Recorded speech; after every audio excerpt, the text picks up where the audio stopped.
Accounting principles. If everyone involved in the process of accounting followed their own system, or no system at all, there'd be no way to truly tell whether a company was profitable or not. Most companies follow what are called Generally Accepted Accounting Principles, or GAAP, and there are huge tomes in libraries and bookstores devoted to just this one topic.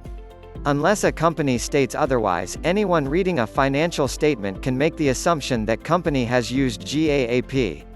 If GAAP are not the principles used for preparing financial statements, then a business needs to make clear which other form of accounting they're used and are bound to avoid using titles in its financial statements that could mislead the person examining it.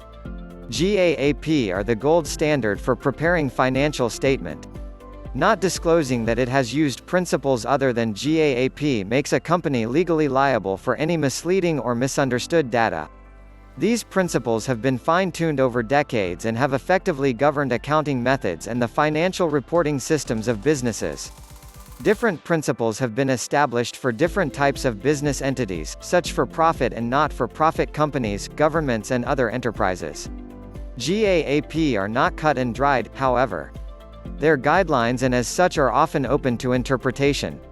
Estimates have to be made at times, and they require good faith efforts towards accuracy.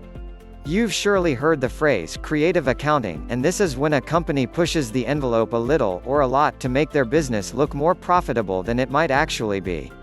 This is also called massaging the numbers. This can get out of control and quickly turn into accounting fraud, which is also called cooking the books.